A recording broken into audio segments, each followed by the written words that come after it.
রাজ্য বলুন বা কেন্দ্রীয় স্তরে বলুন, আরো অনেক দাবি আপনাদের রয়েছে বা অনেক ইস্যু রয়েছে, সেই ইস্যুগুলোকে নিয়ে আপনারা কিছু ভাবছেন?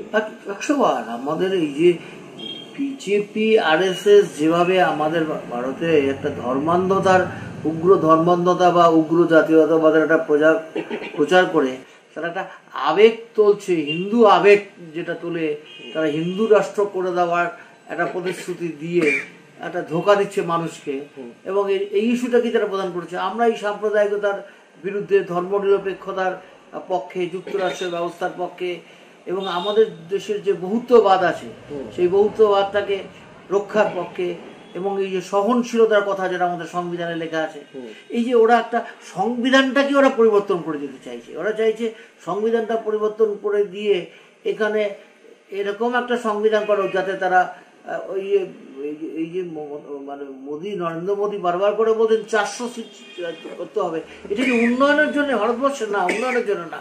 তাহলে সংবিধান সংশোধন করা যাবে, এবং সেই সংশোধনটা করতে গিয়ে 2/3 মেজরিটির ওপরে সেটাকে সংগ্রহ করতে কোনো সমর্থন করাটা কোনো অসুবিধা হবে না। এবং ওরা চাইছে যে এরকমভাবে সংবিধান সংশোধন করে বা সংবিধানটা পরিবর্তন করে হিন্দু রাষ্ট্র, যেটা আমরা বিরুদ্ধে।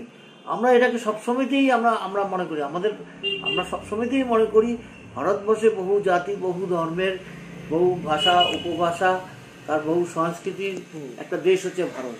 এবং স্বাধীন যখন হয়েছিল তখন কোনো মতেই কিন্তু ইসলাম ধর্মের রাষ্ট্র হতে পারে পাকিস্তানে, সেখানে 98% হচ্ছে মুসলিম, আর ভারতবর্ষে একটা বিরাট অংশের মানুষ হচ্ছে, যেমন হিন্দু আছে, যেমনি মুসলমান আছে, যেমনি জৈন আছে, যেমনি খ্রিস্টান আছে, আদিবাসী আছে, রাজবংশী আছে, তফসিলি জাতির আছে, আবার উচ্চ বর্ণের ব্রাহ্মণ তারাও আছে। এখানে নানা ধরনের বহুত্ববাদ। সেই জন্যই তো ধর্মনিরপেক্ষ রাষ্ট্র, এবং সেই জন্যই তো যুক্তরাষ্ট্রীয় অবস্থা চালু হয়েছিল। কোনো মতেই এটাকে আমরা পরিবর্তন হতে দেব না। এটা হচ্ছে আমাদের এই নির্বাচনের মধ্যে আমাদের একটা প্রচারের একটা বড়। আপনি বহুত্ববাদের কথা বললেন, আপনি ধর্মীয় ঐক্যের কথা বললেন। সবসময় বিজেপির দিকে অভিযোগ করা হয় যে বিজেপি হিন্দু রাষ্ট্র বা এই ধরনের বিষয় ভাবনাকে চিন্তা করে এগোচ্ছে। উল্টো দিকে রাজ্যের প্রেক্ষিতে যদি দেখি, বিজেপিও কিন্তু তৃণমূলের বিরুদ্ধে একটা অভিযোগ করে যে একটা শ্রেণীর মানুষকে খুশি করার চেষ্টা করছে রাজ্য সরকার। এবং সেই জায়গা থেকে তাহলে বিষয়টা কোন দিকে এগোচ্ছে? মানে আপনারা কোন দিকটা ভাবছেন যে বিজেপি এক ধরনের অভিযোগ করছে তৃণমূলের এগেন্সে, তৃণমূল বিজেপির এগেন্সে একরকম অভিযোগ করছে, তো সেই দিক থেকে আপনাদের কি ভাবনা? আমাদের ভাবনা তো পরিষ্কার। সেই জন্যই তো আমরা বলি যে রাজনীতিটাকে বিজেপি এবং তৃণমূল কংগ্রেস একটা মেরুকরণ করছে, একটা বাইনারি পলিটিক্স সেটা করছে।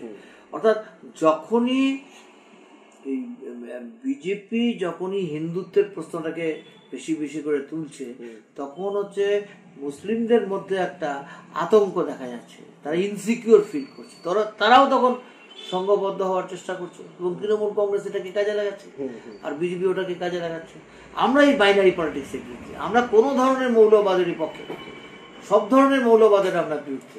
কেন ভারতবর্ষের কোনো জাতের কোনো ধর্মের মানুষই ইনসিকিউর ফিল করা উচিত না। রাষ্ট্রের দায়িত্ব হচ্ছে সব মানুষকেই কিন্তু সমানভাবে নিরাপত্তার ব্যবস্থা করা, সুরক্ষার ব্যবস্থা করা। আর এই যে রাজ্যে একের পর এক দুর্নীতি, দক্ষিণবঙ্গের বিভিন্ন জেলায় বিভিন্ন খবর সারা বছর ধরে ট্রেন্ড করছে, উত্তরবঙ্গেও সেই জিনিসটা আছে।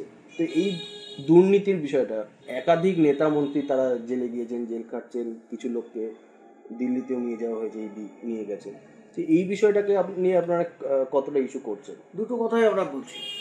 তৃণমূল কংগ্রেস মতন এরকম কোনো দুর্নীতিগ্রস্ত দল পশ্চিমবঙ্গে কোনোদিন সরকারে আসেনি, এবং তাদের উচ্চ পর্যায়ে দুর্নীতি, সেটা তো আমরা দেখছি। তার বিরুদ্ধে তো সবচেয়ে রাস্তায় দাঁড়িয়ে তো আমরাই আন্দোলন করছি। কিন্তু অন্যদিকে কি দেখা যাচ্ছে, বিজেপিও কিন্তু ভারতবর্ষের সবচাইতে কোনো দুর্নীতিগ্রস্ত যদি দল হয়ে থাকে, সেটা হচ্ছে দুর্নীতিগ্রস্ত দল হচ্ছে বিজেপি। তার একটা বড় প্রমাণ হচ্ছে এই বন্ড নিয়ে যা তারা করলেন। এই যে বলে না বারবার করে মমতা, এই যে নরেন্দ্র মোদী একটা কথা বারবার করে বলেন যে বিজেপিকে নিয়ে আসুন রাজ্যে রাজ্যে, তাহলে ডবল ইঞ্জিন হবে, তাহলে গুজরাট মডেল হবে, তাহলে খুব উন্নত। আজকে একটা কাগজে খবর আছে যে এই যে নরেন্দ্র মোদী বলেছেন যে 2047 সালে ভারত একটা উন্নত দেশ হবে। সেটা রঘুরাম রাজন তার বিরোধিতা করতে গিয়ে বলেছেন, এটা একটা নির্বোধের মতন কথা বলছেন।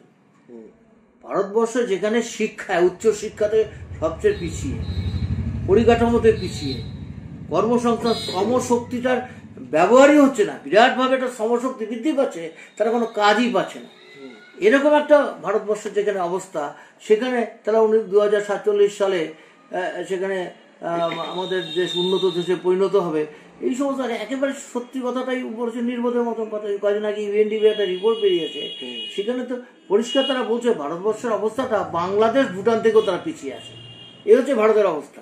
তাহলে এই যে কথাগুলো, সেই জন্য আমরা এই কথাটাই বলি যে ভারতবর্ষ সব দিক দিয়ে পিছিয়ে দিচ্ছে নরেন্দ্র মোদী। কিন্তু নরেন্দ্র মোদী যেটা করছেন এখন, অর্থনৈতিক বিষয়, কর্মসংস্থানের বিষয়, শিল্পায়নের বিষয়, কৃষকদের বিষয়, এসব 2014 সালে বলেছেন, তারপর কিন্তু এগুলো বলেন না।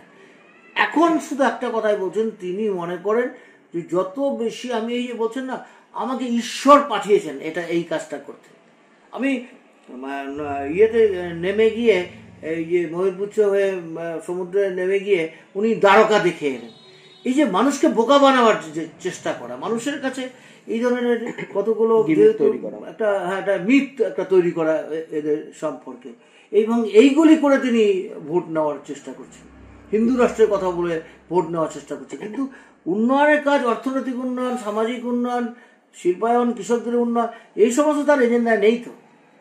কিন্তু তা সত্ত্বেও কেন বারবার মানুষের ক্ষেত্রে দেখা যাচ্ছে বারবার ভোট বাক্সে বিজেপি বা তৃণমূলের ক্ষেত্রেই ভোট বাক্সে তার ফলটা পড়ছে?